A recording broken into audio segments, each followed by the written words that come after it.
электр ишканасынын кылмыш жасаган 17 кызмат адамы камакка алынган. Кылмыш иштер боюнча 17 кызмат адамы. Ушул энергия тармак боюнча иштеген кызмат адамдары. Эми алар кимдер? Жана эмне үчүн камакка алынып, канча акча төлөгөндү айтып берем мен силерге. Чыгыш электр акционердик коому боюнча 6 кызмат адамы камакка алынган.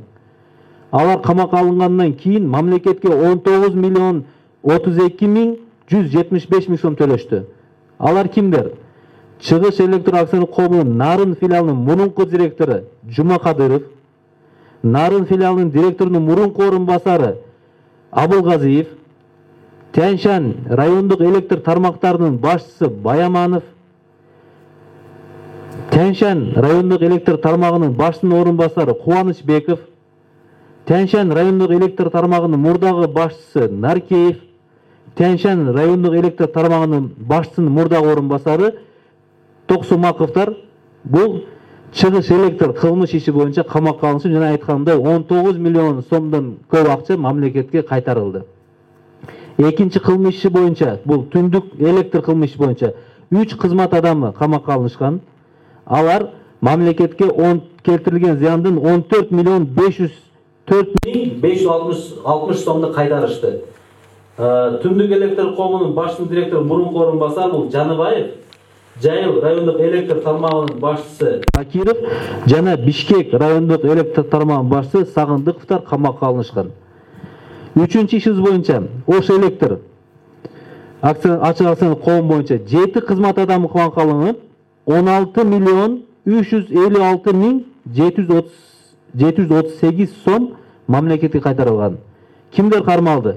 Ош электр ачык акционерлик коомунун мурунку директору Даминов, Өзгөн райондук электр тармагынын мурдагы башчылары Жусуев жана Гүрөнүп, Ош энерго сатуу ишканасынын мурдагы жетекчиси Кадырбердиевтер, ошондой эле Өзгөн райондук электр тармагынын башчысынын мурдагы орун басары Камалов, Ноокат райондук электр тармагынын мурдагы башчысы Алимбеков жана Ноокат райондук электр тармагынын башчысынын мурдагы орун басары Ташболотовтор камакка алынышкан бул иш боюнча. Ал эми 4-чү кылмыш ишибиз боюнча азыркы учурда Жалал-Абад электр бул 4-чү ишибиз акционерлик коомунун мурдагы башчы директору Маматканов камакка алынган. Тергөө жүрүшүндө Чыгыш электрого келтирилген 19 миллион 32 миң сом зыян толугу менен ордуна кайтарылды. Түндүк электродо 39 миллион сомдон 14 миллион 504 миң 560 сом кайтарылды. Ош электронун 134 миллион 402 миң 234 сомдон 16 миллион 356 миң 738 сом өндүрүлгөн. Бул боюнча жалпысынан жана айткандай 17 адамга кылмыш иши козголуп, мамлекетке 49 миллион 893 миң 473 сом мамлекетке кайтарылды. Чыгыш электр ишканасынын 6 кызмат адамы кылмыш жоопкерчиликке тартылып, учурда соттун кароосуна жиберилип, кылмыш иши соттун кароосунда турат. Калган иштер боюнча бүгүнкү күндө жана айткандай кылмыш иштин тергөө аракеттеринин көлөмү аябай чоң. Ошого карабай тергөө аракеттери жүргүзүлүүдө жана тергөө аракеттери аягына чейин жакындап калды.